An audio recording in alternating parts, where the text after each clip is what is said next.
எங்க அண்ணன் மாதிரி ஒரு அண்ணன் இனி பிறக்க மாட்டாங்க. ரொம்ப ரொம்ப கஷ்டமா இருக்குண்ணா, உண்மையிலேயே ரொம்ப கஷ்டமா இருக்கு. என் தட்டுல சோறு இருந்தா மட்டும் எனக்கு வயிறு நிறையாது. அடுத்தவன் தட்டுலயும் சோறு இருந்தா அவனோட வயிறு நிறைஞ்சாதான் என் வயிறு நினையணும். என்னுடைய உயிர் மூச்சு அவர் தான்.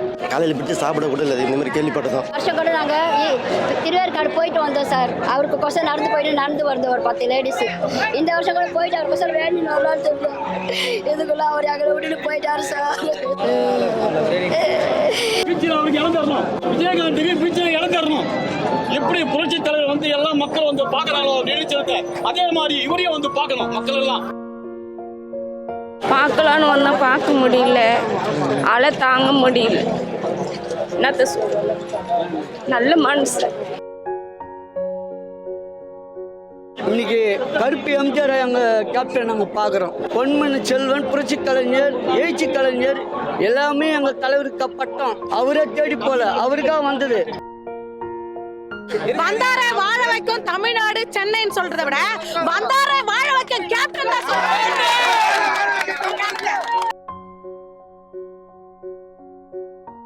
எங்க போனாலும் இந்த தர்மம் செய்யறத ஒண்டி அவர் விடவே இல்லை, கடைசி வரைக்கும் உள்ள. அது வந்து பேர் பொருளாக செய்யல அவரு. அதாவது சில பேருக்கு பாடியில பிறந்திருக்கணும், வளர்ந்துருக்கணும், அதுக்கு அவருக்கு தான் முடியும்.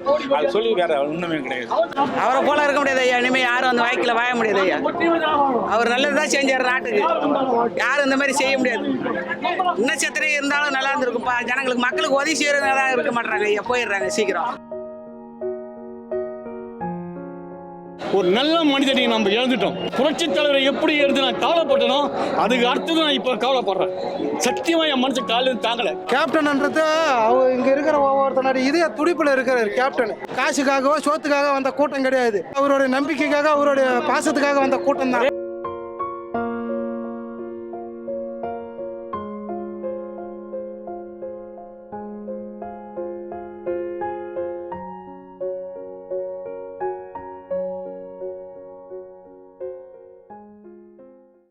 ரொம்ப ரொம்ப கஷ்டமா இருக்குண்ணா, உண்மையிலேயே ரொம்ப கஷ்டமா இருக்கு. ஏன் தட்டுல நான் வந்து 9th படிச்சு நான் வந்து மக்கள் டிவில அந்த பேட்டியை பார்த்தாப்புல, விஜயகாந்த் பேட்டியை. என் தட்டுல சோறு இருந்தா மட்டும் எனக்கு வயிறு நிறையாது. அடுத்தவன் தட்டுலயும் சோறு இருந்தா அவனோட வயிறு நிறைஞ்சாதான் என் வயிறு நினையணும் சொன்னாப்புல கேப்டன் விஜயகாந்த். அதுல இருந்து நான் படிப்படிப்பட்டு தலைவனுக்காக இருக்கணும், போகணும், வரணும்னு சொல்லிட்டு புய்யனூர் கிளையில நான் இன்னும் அவருக்காக நான் இன்னும் இருப்பேன். எவ்வளவு பேர் இருந்திருப்பாங்க, போயிருப்பாங்க, வந்திருப்பாங்க. நான் இன்னும் தலைவருக்காக நான் இருந்துகிட்டு தான் இருக்கிறேன். அவரு பின்னாடி இவ்வளவு கூட்டம் இருக்குன்னு எங்களுக்கே தெரியாது. இவ்வளவு ஜனம் அவரு பணத்தை மதிக்கல. அவரு மக்களுக்கு நல்லதை செஞ்சு நல்ல பேர் எடுத்துட்டாரு. செத்தாதான் தெரியும் எல்லாருடைய அருமையா பெருமையா. ஆனா இவ்வளவு ஜனம் இவ்வளவு மக்களை அவரு வந்து நல்ல முறையில வழி நடத்திட்டு வந்திருக்கிறாரு. எவ்வளவு பேர் கதறாங்க, அழுகுறாங்க.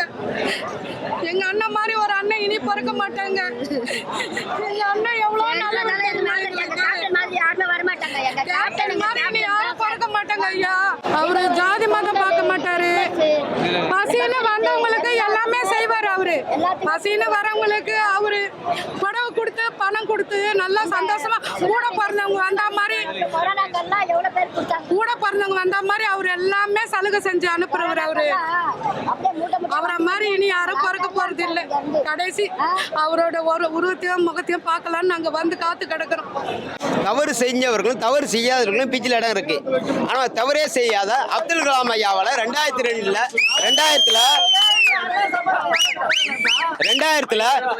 சிறந்த இந்தியாவின் சிறந்த குடிமகன் சொல்லி விருது பெற்றவர் கேப்டன் மட்டும்தான். நடிகர் சங்கம் மற்றது எல்லாம் மனித நேயம், அந்த மனித நேயத்துக்கு மட்டும்தான் விருது பெற்றது. அதை வந்து கேப்டனுக்கு மட்டும்தான் பீச்சில் இடம் கொடுக்கணும் நான் கேட்கல. மனித நேயங்கிறது அப்புறம் பட்டது, அந்த மனித நேயம் மட்டும்தான் அதுக்காக கொடுக்கணும். என் மேலே தோழர் மேலே நண்பர் மேலே கை கொடுத்து தோல் மேலே கை வச்சு ஃபோட்டோலாம் எடுத்து வந்தோடனே சாப்பிட சொல்லுவார். வந்து அவங்க பார்க்க போனாலே அவரை பார்க்க போனால் வந்து பஸ்ஸு சாப்பிடுது. வந்து என்ன விஷயம்னாரு, உங்களை பார்க்க தான் வந்தேன் அப்படின்னு. சரி பார்த்துட்டு எங்கே வீடுனாரு மாரி எல்லா இடத்துலையும் சொன்னேன் ஊரில். சரி வருங்க நானே இது பண்ணி அனுப்புகிறேன் அப்படின்ட்டு இது பண்ணார். அவரோட பெரிய தன்மை தான் ரொம்ப பிடிச்சிருக்குங்க. இன்றைக்கி வரையும் அவரோட ரசிகர் தாங்க. 1979 இருக்கு.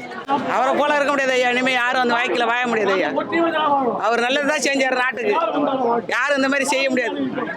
இன்னும் எத்தனை இருந்தாலும் நல்லா இருந்திருக்கும்ப்பா. ஜனங்களுக்கு மக்களுக்கு உதவி செய்யறதுனால இருக்க மாட்டாங்க ஐயா. போயிடுறாங்க சீக்கிரம். மக்களுக்கு நல்லதாக தான் செய்வார். யார் போனாலும் அவங்களுக்கு வயிறார சோறு போடுவாருன்னு தான் இப்போ எல்லாம் ஆகிடுறாங்க. இவ்வளோ ஜனம் வராங்க, பார்க்க விட மாட்டீங்க. லைனில் நின்று பார்க்க விடலாம் இல்லையா? பார்க்க விட மாட்டாங்களா சார்? நாங்கள் பார்க்கறதுக்கு ஆர்வத்தில் தான் வந்து பார்க்குறோம், நிற்கிறோம், அங்கே இங்கே நிற்கிறோம். யாரையும் விட மாட்டாங்களா? என்னுடைய உயிர் மூச்சு அவர் தான். காலையில் பிடிச்சி சாப்பிட கூட இல்லை. இந்த மாதிரி கேள்விப்பட்டதான் நான் சொல்கிறது. நம்ம ரொம்ப நன்றி. பீச்சில் அவருக்கு இடம் தரணும். விஜயகாந்துக்கு பீச்சில் இடம் தரணும். எப்படி புரட்சி தலைவர் வந்து எல்லா மக்கள் வந்து பார்க்குறாங்களோ நினைச்சிருக்க, அதே மாதிரி இவரையும் வந்து பார்க்கணும் மக்கள் எல்லாம். அதனால பீச்சில் அவருக்கு இடம் தரணும். அதுக்கு நான் மனசார வாழ்த்துவேன் அந்த தெய்வத்தை. நான் சத்தியமா சொல்றேன், விஜயகாந்த் ரசிகன், விஜயகாந்த் கட்சியில புரட்சி தலைவர் ரசிகன். எந்த கட்சி உறுப்பினருக்கு நான் கிடையாது. மனிதாவும் இருக்குது. ஒருவேளை சோறு போட்டா சார் வைக்க மறக்கிறது அவங்க என் மனுஷன். இந்த தெய்வம் வந்தவங்களுக்காக சோறு போட தெய்வம். இந்த தெய்வம் வந்தவங்களாக சோறு போட தெய்வம். இந்த தெய்வத்தை நான் மறக்கூடாது. அந்த நன்றி விசுவாசி நான் வந்திருக்கேன். விஜயகாந்துக்கு பீச்சில் இடம் தரணும். எம்ஜிஆர் எப்படி நாங்கள் வாழ்த்துறோமோ இன்ன வரைக்கும் அதே மாதிரி இவரை நாங்கள் வாழ்த்துறோம். கேப்டன் ரொம்ப எனக்கு உயிருக்கு மேலானது. இப்போ இருக்கிற நிலைமை பார்த்தா இருப்பனா நாளைக்கு இருப்பனா இல்லைன்னு கூட தெரியாது. அந்த மாதிரி அண்ணன் தானன்னு சொல்லிட்டு பார்த்தா கேப்டன் ஒரு ஆள் தான் வந்து அன்னதானம் போட்டாருங்க. அன்னைக்கு எம்ஜிஆர் இருந்தார்.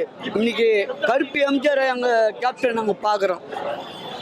பொன்மன செல்வன், புரட்சி கலைஞர், எழுச்சி கலைஞர் எல்லாமே எங்கள் தலைவருக்கு பட்டம். அவரே தேடி போல, அவருக்காக வந்தது. நடிகர் சங்க சங்கத்தில் இருந்தோம். நல்ல ஒரு ஒத்துழைப்பு பண்ணி பழைய பென்ஷனு நடிகருக்கெல்லாம் பென்ஷன் எல்லாம் வாங்கி கொடுத்தாரு. இப்போ கூட கோயிலுக்கு போயிட்டு இருந்த போன வருஷம் கூட நாங்கள் திருவேற்காடு போயிட்டு வந்தோம் சார். அவருக்கு கொசம் நடந்து வருது ஒரு 10 லேடிஸு. இந்த வருஷம் கூட போயிட்டு அவர் கொசம் வேணும்னு வரலான்னு சொல்லு. இதுக்குள்ள அவர் எங்களை விட்டுட்டு போயிட்டாரு சார்.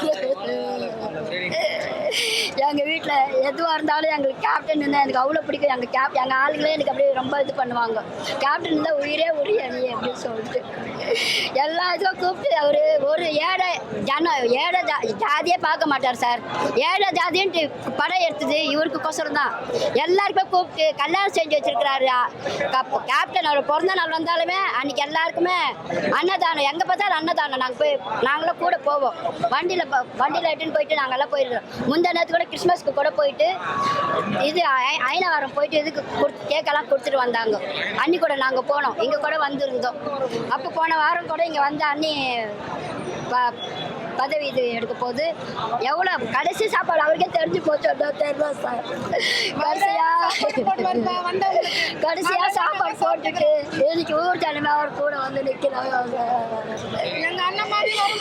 அவர் முதல் வீட்டுக்கு போனாலுமே சாப்பிட வைங்க. ஷூட்டிங்கில் இருந்தாலும் சாப்பிடணும். அவர் ராஜபாரதர் தெருவில் ஆஃபீஸ் வச்சிருந்ததுலேருந்தே எனக்கு அவருக்கு நட்டர் எழுதி அவர் வாழ்த்து மாடல் எல்லாம் அனுப்பிச்சேப்பார். பிறந்த நாளுக்கு எதுக்கு வேணாலும் நான் அவரும் எனக்கு அனுப்பிச்சிருக்கு. நிறைய இருக்குது.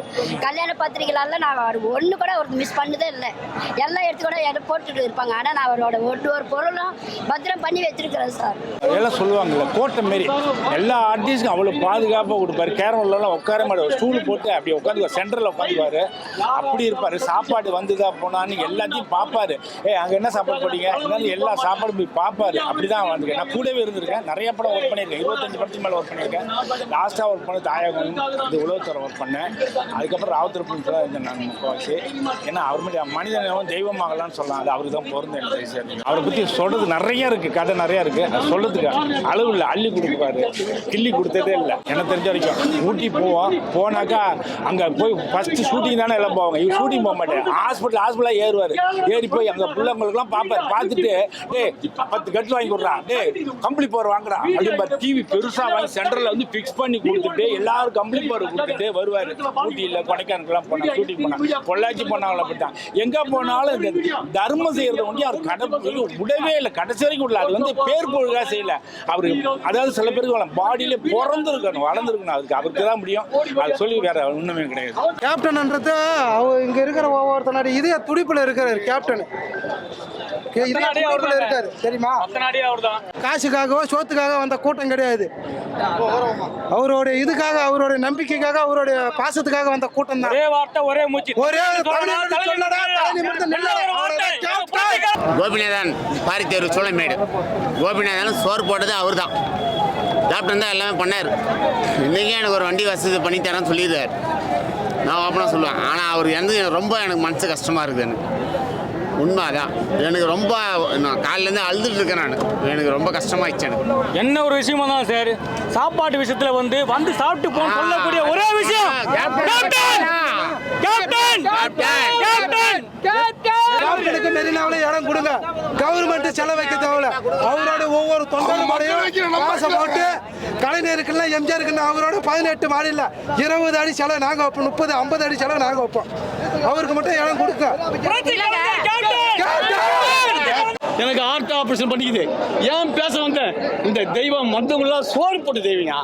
அந்த நன்றி விசுவாசம் எனக்கு இருக்குது. இத்தனைக்கும் இந்த தெய்வத்தை நான் பார்க்கல, பேசல. அவர் யார் இந்த சினிமாவில் பார்த்துருக்கேன். ஆனால் சினிமாவில் அவர் நடிச்ச படம் அத்தனையும் நான் பார்ப்பேன். எனக்கு படம், ஒரு பாட்டு எல்லாம் ரொம்ப பிடிக்கும். அதனால ஒரு நல்ல மனிதனை நம்ம இழந்துட்டோம். புரட்சி தலைவரை எப்படி எடுத்து நான் கவலைப்பட்டனோ அதுக்கு அடுத்தது நான் இப்போ கவலைப்படுறேன். சத்தியமாக என் மனசு காலையில் தாங்கலை.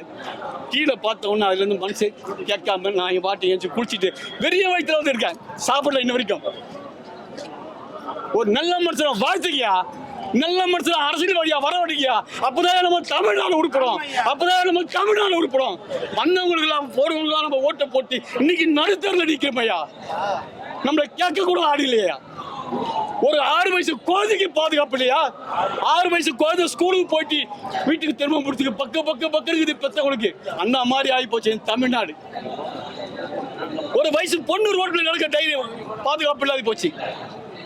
பெற்றவங்களுக்கு தான் தெரியும் பொண்ணுங்க அப்படி யாருமே. நான் 4 பொண்ணை பத்திரியா சிங்கம் என் பிள்ளைங்களா, என் பொண்ணுங்களா மணி. என் கண்ணை இன்னைக்கு அழுத பார்த்தா எனக்கு திட்டுவாளுங்க. என்ன நீ எதுக்கு பாழுத, நீ எதுக்கு பாழுதுன்னு கேட்பாளுங்க என் பொண்ணுங்க. ஏன் நன்றி விசுவாசம். இந்த தெய்வம் சோறு போட்டுது வந்தவங்களாம் காப்பாத்திக்குது. அந்த நன்றி விசுவாசம் வந்து பேசுறீங்க. அவ்வளவுதான். சட்டமன்றத்தில் அவர் எதிர்த்து குரல் கொடுத்தாரு. எல்லாரும் கேட்கறாங்க இவர் ஏன் குரல் கொடுக்கணும்ட்டு. மக்களுக்காக குரல் கொடுத்தாருங்க. நல்லா யோசிச்சு பாருங்க, மக்களுக்காக. ஏன்னா அந்த அம்மையார் சொன்னாங்க பால் விலை உயர்வையும் பஸ் கட்டணத்தையும் நாங்க உயர்த்துவோம்னு சொன்னாங்க. தயவு செஞ்சு தமிழ்நாடு மக்களே, இது எல்லா இடத்துலயும் இது பரவணுங்க. இது ஏன்னா கேப்டனை பத்தி எல்லாரும் அவர் கோவப்படுவாரு அப்படி இப்படின்னு சொல்றாங்க. அவர் நல்லதுக்காக தான் கோவப்படுவாரு, கெட்டதுக்காக கோவப்படுற ஆள் கிடையாது, மனுஷன் கிடையாது. சட்டமன்றத்தில் எதிர்த்து குரல் கொடுத்தாரு, நியாயத்தை கேட்டாரு. குரல் வேற, நியாயம் வேற. நியாயமான குரலை கேட்டவர் யாரா? நம்ம கேப்டன் அவர்கள் தான். எதுக்காக கேட்டாருன்னா, பால் விலை உயர்வையும் பஸ் கட்டணத்தையும் பட்ஜெட் ப்ராப்ளத்துல நான் ஏத்துறேன் அப்படின்னு சொன்னாங்க. அம்மையார் சொன்னாங்க. அதுக்கு அண்ணா என்ன சொன்னாரு, அது எப்படி நீங்க ஏத்துவீங்க? எங்களோட கூட்டணி ஆகிறதுக்கு முன்னாடி இந்த மாதிரி நீங்க பேசி எங்களோட கூட்டணி ஆகலையே, நீங்க இந்த மாதிரி பேசுவேன் இந்த மாதிரி ஏத்துவேன்னு சொன்னா நாங்க வந்திருக்க மாட்டோமே, நாங்க உங்களோட கூட்டணி ஆயிருக்க மாட்டோமே அண்ணன் சொன்னாரு. அதுக்கு அவங்க சொன்னாங்க, இல்ல இப்ப மட்டும் என்ன கெட்டு போயிடுது, நீங்க போயிடுங்களேன் அப்படின்னு சொன்னாங்க. நீங்க உங்களை இல்லாம நான் சங்கர கோயில் அந்த இடைத்தேர்தல் நாங்க ஜெயிச்சு காட்டுறோம். நாங்க ஆமா இப்ப ஏன் ஜெயிச்சு காட்டுவீங்க, இப்ப பட்டன் இது ஜெயிச்சு காமிப்பீங்க அப்படின்னு சொன்னாரு. உண்மைதானே கேட்டாங்க. அவங்க கிட்ட பணம் பலம் அதிகமா இருக்கு, ஆனா எங்க கேப்டன் கிட்ட மக்கள் பலம் அதிகமா இருக்கு, அதிகமா இருக்கு. பார்க்கலான்னு ஒன்னா பார்க்க முடியல, அலை தாங்க முடியல. என்னத்த சொல்ல, நல்ல மனுஷன், பசி இல்லாத சோறு போட்டு பேச முடியல. நாங்கள் சின்னதுலேருந்து பார்த்துன்னு இருக்கோம், சின்ன பார்த்துனுங்கிறோம். இப்போ என்னத்த சொல்கிறதுன்னு ஒன்றும் புரியல, பேச முடியல.